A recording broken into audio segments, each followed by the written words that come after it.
আমাদের শরীয়তপুরের একবার লাশ বটার হয়েছে আমটা এর পাশে হয়েছে আপনার মুন্সিগঞ্জ জেলা, মানে মুন্সিগঞ্জ জেলা, ওই পাশে আছে আপনার চাঁদপুর জেলা। তিনটা জেলার মাঝখানে আপনারা। চরাঞ্চলের মানুষের একটু কষ্ট বলতে যে আপনার ঝড় বৃষ্টি হয়েছে এই টাইমে একটু মনে করেন ভয়ঙ্কর রূপ দেখা যায় নদীতে। ওই টাইমে আমাদের যাওয়াটা খুব টাফ হয়ে যায়। আমি জিরো থেকে মনে করেন যে মানে চাষাবাদটা শুরু করেছেন, আমার কোনো ধরনের কোনো অভিজ্ঞতা নেই। আমার একটা জিনিস কি আমি অতিরিক্ত করি না, আমার নিজের অভিজ্ঞতা থেকে আমি অল্প করি, অল্প থেকে লাভজনক হইলে আমি আবার জিনিসটা বাড়াই। গত বছর বাজারে আপনার প্রথম থেকে আপনার 350 টাকা কেজি। একজন 6% মনে করেন যে মরিচ করছে, উনি 2 থেকে 2.5 লক্ষ টাকা বিক্রি করছে। সালামু আলাইকুম সম্মানিত কৃষি উদ্যোক্তা ভাইয়েরা, সবাইকে জানাই ড্রিমস এগ্রোর পক্ষ থেকে আন্তরিক অভিনন্দন। তো আজকে কথা বলবো বাংলাদেশের একদম দক্ষিণ অঞ্চলের শরীয়তপুর জেলা লক্ষ্মীপুর থানা কাছিকাটা ইউনিয়ন থেকে আমাদের এখানে আজকে 3 জন ভাই আমাদের নার্সারিটা ভিজিট করতে এসেছেন। তো ওনাদের কাছ থেকে আসলে শুনবো যে ওনারা এই মরিচ চাষাবাদ কবে থেকে শুরু করেছেন এবং এই চাষাবাদ করে কতটুকু লাভবান হচ্ছেন। তো প্রথমে একটু পরিচয় হয়ে নেই। ভাই আমার নাম লিমন ভাইয়া। লিমন, হ্যাঁ, আমার বাড়ি হচ্ছে শরীয়তপুর, আমার থানা হচ্ছে সখীপুরে, ঠিক আছে, ইউনিয়ন হচ্ছে কাছিকাটা। হ্যাঁ, আমাদের কাছিকাটাটা হচ্ছে পুরো চরাঞ্চলের ভিতরে পড়ছে। আপনার আমাদের শরীয়তপুরের একবার লাশ বটার হয়েছে আমটা এর পাশে হচ্ছে আপনার মুন্সিগঞ্জ জেলা, মুন্সিগঞ্জ জেলা, ওই পাশে আছে আপনার চাঁদপুর জেলা। তিনটা জেলার মাঝখানে আপনারা। হ্যাঁ, একবার এক সাইডে একবারে নদীর মাঝখানে আমরা, হ্যাঁ, পদ্মার মাঝখানে একবার আমরা। এই সাইডে মেঘনা নদী, এই পিছনে পদ্মা নদী, সামনে পদ্মা নদী। তার মানে ধরতে গেলে আপনাদের দ্বীপে বসবাস করতেছেন, তাতে তো অনেক কষ্ট। জি হ্যাঁ, আমরা যাতায়াত মনে করেন যে বলতে পারেন যে সব বাইকে আমরা যাতায়াত করি বেশি, মোটর বাইকে। মানে নদীর পাশ দিয়ে। হ্যাঁ, নদী হয়েছে আপনার সব নৌকাতে।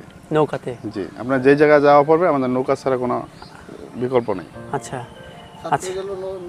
মানে চাঁদপুরে গেলেও নৌকা, শরীয়তপুর জেলাতে গেলেও আমার নৌকা লাগে, মুন্সিগঞ্জ জেলায় আসলো নৌকা লাগে। নৌকা ছাড়া কোনো বিকল্প নাই। তাহলে তো অনেক কষ্ট। যে বিষয়টা বলবো আসলে আপনাদের ওখানে কি চাষাবাদগুলো মানে ওই চরের মাটিতে হয়, নদীর ওপরের যে মাটিতে? আমাদের চরাঞ্চলটা এরকম, ধরেন আমাদের কাছিকাটা ইউনিয়নের ভিতরে হচ্ছে কি ঝিংখিং একটা আমাদের এলাকা আছে, ঠিক আছে, ইউনিয়নের ভিতরে ঝিংখিং নামে একটা এলাকা আছে। ওই এলাকাটা হচ্ছে কি বর্ষাকালের ভিতরে একটু উঁচু জমি, ঠিক আছে। ওই জমিটাতে আমাদের বর্ষাকালের চাষ চলে, মানে বর্ষার পানিতেও বন্যাতে কোনো সমস্যা হয় না, ঠিক আছে। আর এমনি সারা বছরের চাষ চলে, কিন্তু বর্ষাতেও কোনো আমাদের ক্ষতিগ্রস্ত হয় না এই জায়গায় আমরা চাষবাস করলে। হ্যাঁ, কিন্তু আমাদের এই ইউনিয়নের অন্য কোনো এরিয়াতে আপনার পানি উঠে যায়। আচ্ছা, শুধু আমাদের এলাকায় কোনো ধরনের পানি ওঠে না। তাতে আপনাদের ওখানে কি কি ফসল চাষ হয়? আমাদের এই জায়গায় আপনার ধরেন বেগুন, মরিচ, তারপরে আপনার শসা, করলা, উস্তা, যাবতীয় সবজি জাতের সব ধরনের সবকিছু হয়। এমনকি আপনাদের ওখানে চতুর্পাশে পানি, এগুলো মানে বিক্রির আমাদের একটাই উপায় আছে, আমরা সব এগুলো আছে আপনার চাঁদপুরে নিয়ে আমরা বিক্রি করি। নৌকার মাধ্যমে নিয়ে যেতে হয়। আমাদের মনে করেন আমাদের এই জায়গা থেকে চাঁদপুর যাইতে হলে কমপক্ষে 2.5 থেকে 3 ঘন্টা আমাদের লাগে। হ্যাঁ, নৌকায় সকালে যদি রওনা দেন, আমরা সকালে মনে করেন ফজরের আজানের সময় রওনা দিলে আমরা চাঁদপুর গিয়ে আমরা 7টা সাড়ে 7টার দিকে পৌঁছে। আচ্ছা, তাতে একটু কষ্ট হয়। হ্যাঁ, আমাদের চরাঞ্চলের মানুষের একটু কষ্ট বলতে যে আপনার ঝড় বৃষ্টি হয়েছে এই টাইমে একটু মনে করেন ভয়ঙ্কর রূপ দেখা যায় নদীতে। ওই টাইমে আমাদের যাওয়াটা খুব টাফ হয়ে যায়, কঠিন হয়ে যায়। পানি স্রোত থাকে, হ্যাঁ, স্রোত ঢেউ থাকে, ঠিক আছে, নদীর রূপ চেঞ্জ হয়ে যায়। আচ্ছা, একটা বিষয় বলবো আপনাদের, আপনার সাথে আমার পরিচয় প্রায় 2 বছর হচ্ছে। হ্যাঁ, 2-2.5 বছর হচ্ছে। তাতে এই যে 2-2.5 বছরের সম্পর্কের আপনি আমাদের কাছ থেকে এই 2-2.5 বছর হলে চারা নিচ্ছেন। গত বছর, তার আগের বছরও নিছেন, মানে প্রথম বছর মরিচের চারা নিছেন, তারপরে বেগুনের চারা নিছেন। তো এই যে মরিচ বা বেগুন চাষ করে কি আসলে লাভবান হওয়া যাচ্ছে? জি, আমি প্রথমবার যে মরিচের চারা করছিলাম ওটা মালচিং চারা করছিলাম, মাটিতে করছিলাম। তো আমি মনে করেন যে এত পরিমাণে লাভজনক হয়নি, মোটামুটি আমার লস হয়নি, ঠিক আছে। তারপরে আপনার বেগুনের চারা নিয়েছি, বেগুনের চারা মোটামুটি আমার লাভ হয়েছে, খারাপ হয়নি মোটামুটি, আলহামদুলিল্লাহ। এখন মনে করেন আমরা তো মালচিং ব্যবহার করার পর থেকে আমাদের মরিচের চারাটার মনে করেন যে ব্যাপক মনে করেন যে ফলন আসতেছে, আবার মনে করেন যে ফসলও মানুষের এদিকে যোগ দিতেছে করার জন্য। আপনি কি কৃষি কাজ আগে থেকে করতেন? না না, আমি কৃষি কাজ করতাম না, আমি পড়াশোনা করতাম। আমি ঢাকাতে ছিলাম, হ্যাঁ ঢাকা থাকতাম, সাভারে পড়াশোনা করতাম। তো ওই জায়গা থেকে আমি, আমার গ্রামের বাড়ি হচ্ছে শরীয়তপুরে, কাছিকাটা ইউনিয়নে।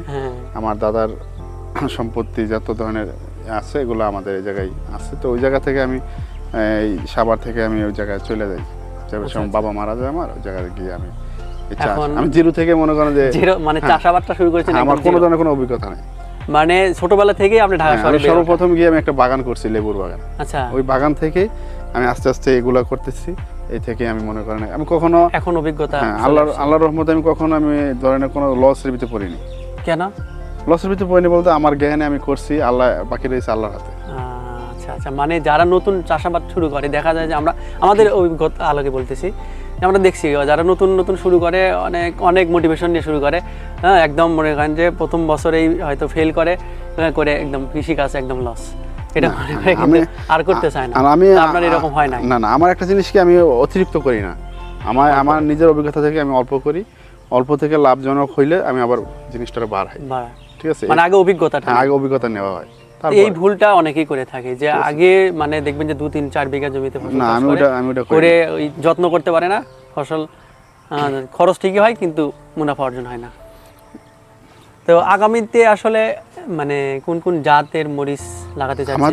আমাদের এলাকাতে মনে করেন যে ওই পাশটাতে আপনার শরীয়তপুরের এদিকে চাঁদপুরে তো আমরা জিনিসগুলো বিক্রি করে নিয়ে, ঠিক আছে। চাঁদপুরে ব্যাপক পরিমাণে আপনার বিজলি 2020 প্লাস, বিজলি প্লাস 2020 এই চারাটা হচ্ছে আপনার এই মরিচটা বেশি চলে। গত বছর এটাই করছে? হ্যাঁ, গতবার এটাই করছে। তো এবারে হিউজ পরিমাণ করা হইতেছে আমাদের এলাকায়। গত বছর বাজার কেমন গেছে আপনাদের? গত বছর বাজারে আপনার প্রথম থেকে আপনার 350 টাকা কেজি। 350 টাকা কেজি? এরপর নামে আপনার এখন তো 50 টাকা কেজি, এটা তো বলে লাভ নেই। এখন তো কখন আসলে মরিচের বাজারটা কখন বাড়ে কখন কমে, এটা কিন্তু আপনার প্রথম থেকে আপনার 350 টাকা কেজি বিক্রি করছে। তাতে বিঘা প্রতি কত টাকা বিক্রি হয়েছে একটা জমি থেকে? আমাদের বিঘা প্রতি, তারপর আপনার আমাদের এক আত্মীয় করছে, মনে করেন যে 1 বিঘার মতনই হবে, তো 6-7 লাখ টাকা বিক্রি করছে। 1 বিঘা থেকে 6-7 লক্ষ টাকা মরিচ বিক্রি করছে? হ্যাঁ। এটা কি আসলে বাস্তব? এটা বাস্তব না না, এটা আপনি বিশ্বাস করলেও আমাদের যারা দর্শক আছে তারা কখনো বিশ্বাস করবে না যে 1 বিঘা থেকে 6-7 লক্ষ টাকা মরিচ বিক্রি করা যায়। এটা সবাই বলবে যে মানে এগুলো বানোয়াট, মিথ্যা। আমরা একটা উদাহরণ দিই, আপনাদের তো এই জায়গায় শতাংশ হিসাবে ব্যবহার করেন, ঠিক আছে। আপনাদের 2% আমরা আমাদের 1 করা, আমরা করা হিসাব করি। তো একজন 6% মনে করেন যে মরিচের চারা মরিচ করছে, উনি 2 থেকে 2.5 লক্ষ টাকা বিক্রি করছে। 6% থেকে 2 থেকে 2.5 লক্ষ টাকা। আর যদি ধান করতে হয়, ধানে এত আসতো না। ধানে আমাদের তো 6% থেকে কয় মণ? ধান তো আমাদের তো 6 মণ, 3 মণ বা 4 মণ ধান। 4 মণ, 4 মণ কত টাকা বিক্রি করতে হবে? 4 মণ 4,000 টাকা। কোথায় 4,000, কোথায় 2 লক্ষ টাকা। তারপরে আপনার অনেক খাটনি ধানে। আপনাদের মাটি কেমন? বেলে মাটি না? বেলে মাটিতে কি মরিচ ভালো হচ্ছে?